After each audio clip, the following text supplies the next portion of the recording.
Hello, and welcome to Microsoft Hates Greg. My name is Greg Deckler, and where to even start with this one? So let me start with this is not the video I wanted to make. I realize I probably sound like a broken record complaining about fabric, and I get that. But if I can save even one person from the just the fresh hell that I've just experienced with Microsoft Fabric, particularly around lake houses, then it's worth making this video. All right, so where to begin? So the video I was trying to make, or at least what I was trying to do, was I was trying to compare direct lake performance to import performance, and maybe direct query as well, but mostly import and direct lake, those two storage modes. That's where this sort of all began. All right, so to do that, right, I first had to build a import model, okay? And then I would have to publish that up to the service. Then I would have to create a lakehouse within Microsoft Fabric, create a semantic model based upon that lakehouse. And then I'd probably have to, and then, the plan was I was going to create, two additional reports that were each connected live to their respective semantic models. That way I could take, all factors into account, network latency, between my home and the cloud and all that. And so, it'd be comparing apples to apples versus like a local import model running on my machine, and then, another report that's connected up to the cloud to the semantic model up there that's in direct lake mode, right? Simple stuff, you would think. All right, so just real briefly about this data model. So this data model is what I was trying to do with this data model, and this is for a kind of a pro bono group that I work with. They have, and this is a pretty common scenario that kind of causes problems for DAX, right? Where you basically want to compare, okay, were like people or things present on this date that aren't on this date and vice versa. And there's a single fact table involved here. And as you can see here, this got about a little over 500 million rows in here, right? Pretty simple data model. I have two disconnected date tables because you don't want to get into auto exist issues and blah, blah, blah. Anyway, that's not the point of any of this, but just to give you a little bit of background, that's the data model I'm working with. This creates an interesting issue because these can tend to turn into long-running DAX queries, sort of like when you're trying to do range filtering in DAX between two dates or something like that. This you're trying to get, I have a group here on this date, I have a group here on this date, and I do an accept, but it requires a lot of filtering and tend to get in some long-running DAX queries. So I figured, what better use case than that to try to compare import mode model versus direct lake. That way I'm dealing with things that happen in seconds, not like milliseconds and things like that. So anyway, so I get this and I publish this out to the service, right? Let me bring this up here and get this on the right screen. Okay, so there's, I called it massive. It's not really that big. It's like 60 megs, not particularly huge or anything. But there's my semantic model report sitting out there that I published to the service. Well, so it's 500 million rows, but it's only like 60 megs. But I called it massive, just whatever. So first thing, yeah, you might notice this massive lake house without any semantic model or SQL Analytics endpoint. Well, first problem I ran into is I had these published out here. So when I created my lake house and also called it massive, it didn't create my massive semantic model or my massive SQL Analytics endpoint.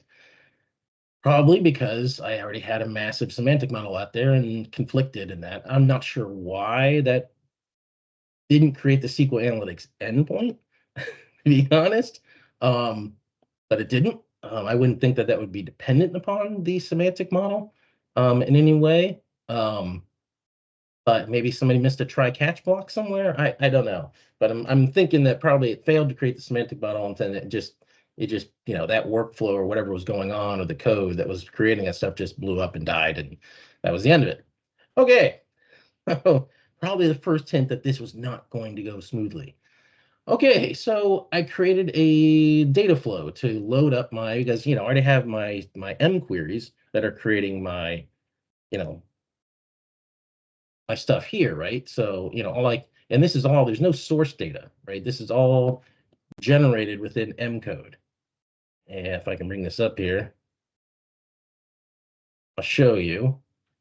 So, I basically I do a weak start, and I have a join, which is just a one, and then I have dates, and I have people.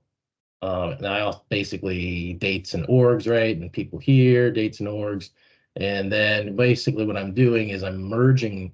So this started out with the source on this is just a list, right? I convert to a table, and then I do a full outer join between the two with the join column, um, which is here, right? And this is kind of a trick I learned from Rick DeGroot when I want to get all rows from this table and all rows from this table, together, right? So neat little trick. You just create a join column with a 1 in it, and this one over here has a 1 in it, all the way down. You just join on that column, and it gives you all rows from both, basically. So really, it's a really easy way to like gen up a lot of data.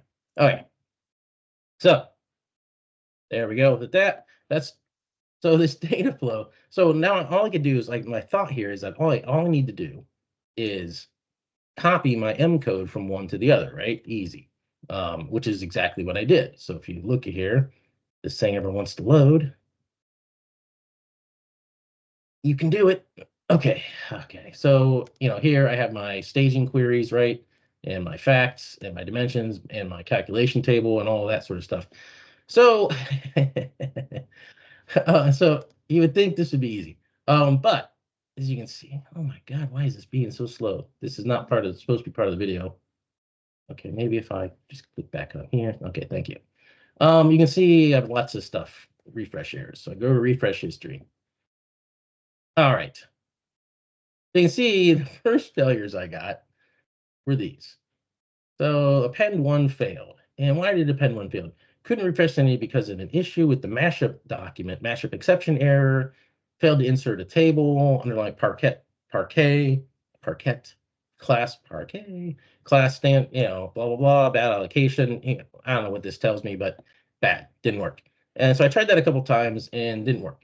So I went online and I did some research. I drink some coffee while this thing's loading. Now, what I had done is for my staging tables, I had right-clicked them and disabled enable staging because I was thinking to myself, okay, that's a way that they won't load into the data warehouse, kind of like disable load within Power Query. It's not what it is, and I'll show you. But I disabled load on these, but I hadn't done it on my append. So I did some research online, and they're like, well, you have to, you can get around that error a lot of times by clicking and disabling stage. So that's what I did. I disabled stage on it. Oh, God. I didn't change anything, Power BI. Just let me exit. Come on. Okay, so I did that, and it succeeded, right? So I got a success, right? That's this one right here. Everything succeeded. The problem was, it still wasn't right, because back here in this data lake, come on.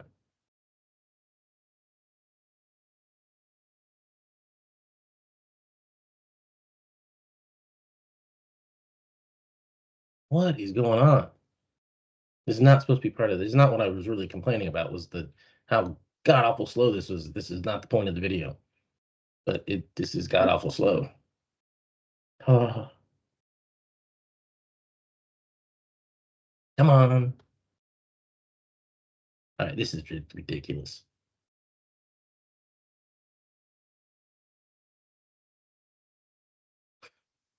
Okay. The problem was that in my people table, all I had was the date column. I'm just going to talk through this because this is ridiculous. All I had was my date column. I didn't have my D column in the people table, either one of my people tables or in my pen table, which isn't here right now because fail. We'll get to that in a second. But in the pen table, it just had dates, right? People column just had dates. Okay.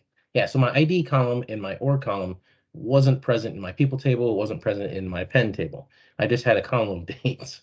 I'm like, okay, what's that about? So go back to my data flow. Maybe I should just open these up in different tabs because this is awful. I can't even do that. All right, so I go back to my table and I go and I figure, okay, this data flow, even though it had like auto recognize, column types from, unstructured data sources with active and all that sort of stuff. It wasn't. It didn't. And so these were ABC123, ABC123. So I'm thinking to myself, okay, maybe it's having a problem with indeterminate column types, right? So I went ahead and switched these to integers, and then that seemed to work for, God, people. Much later. So that seemed to work, sort of. I'll go back to my refresh history here. I'll have to find the right one. Maybe it's this one. Oh, yeah. Even before that. So once I'd done that, right, I tried to reload it, but of course, then it's giving me failed to write the data destination. Column ID of the table wasn't found. Of course, you didn't load it, data lake, right? So, or data lakehouse. So what I had to do then is I had to delete those tables from the lakehouse, right? So I shouldn't have closed that. No, okay, I did. Getting all flustered because this thing's like just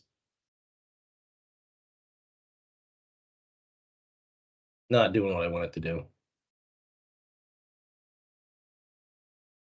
It's just taking forever. Refresh history. Back to refresh history. So I deleted the tables, right? And then I think I might have tried that a couple times before I stopped closing the refresh history, Greg.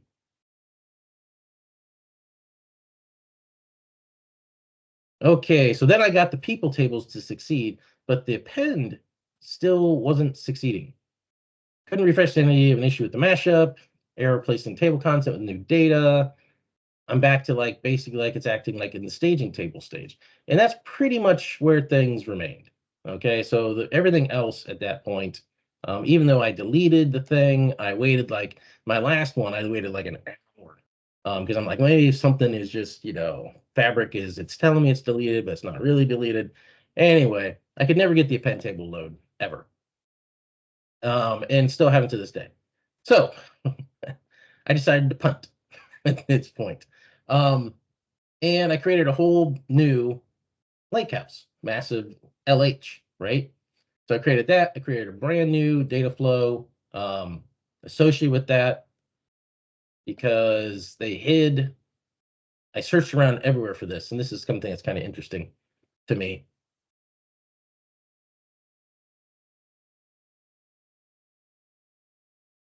So even though this says data sources up here, right? It says data sources, right? If you click on manage connections, originally it had the Lakehouse was connected here. It was linked here, um, which is interesting because so I'm like, okay, but I wanted to go to my new Lakehouse because when you create a Lakehouse, it just allows you to create a new data flow. It doesn't allow you to like pick an existing data flow to populate the Lakehouse. So I wanted to use my existing data flow. So I saw that the Lakehouse, the original one that I had massive, was linked here. And you know, so I'm like, okay, but I want it to go to a different one. So I'm like, well, maybe if I unlink it, it'll give me the option to link it to a new one. So I unlinked it, and it was like, it's like you can't undo this. I'm like, that's fine, and deleted it. But I never got the option to actually add another linkage to this thing. Uh, and I've never been able to get this add data destination to work or to light up as far as that stuff goes. But I did just notice that down here, they hit it in this is the UI graveyard, by the way. Don't ever put anything important here. But they did seem, so maybe and I just saw this just now, connection, Lakehouse. Maybe I could create a new connection to my lake. I don't even know. What? Why make it that difficult?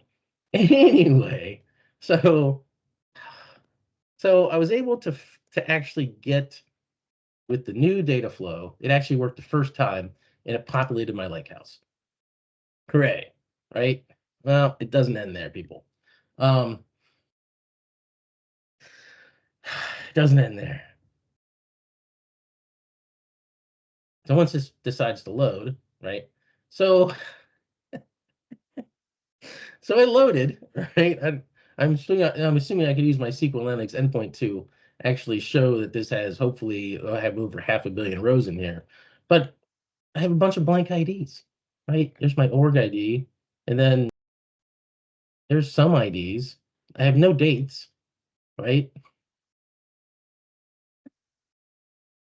So it worked, right? It loaded some data in there, but it didn't load all the data. I, it's just mystifying to me. Like these dates are there, and there's the other thing. Here's all my intermediate staging tables. I don't even want those in my data lake. I don't want them anywhere. They're literally there just as intermediate queries to build, the queries that I want. So I thought maybe I was home free, right? I was going to be able to actually do my direct lake versus import mode. And I'll show you that, in the data flow, the data's there, man. I don't have a bunch of blank dates and all that sort of stuff. Um, right? I go to my pen query and the little lightning bolt icon, if anybody's wondering, that actually means it's using the enhanced compute engine. But look, I have all my dates, I have all my IDs, right? They're all there. But so why they didn't get loaded in the lake house, I don't know. I don't know. It maybe if I hit refresh like 20 more times, maybe it'll work. Um, but I can't really proceed with doing something very simple. It's more complicated than AdventureWorks, right? We have orders of magnitude more data that we're dealing with, right?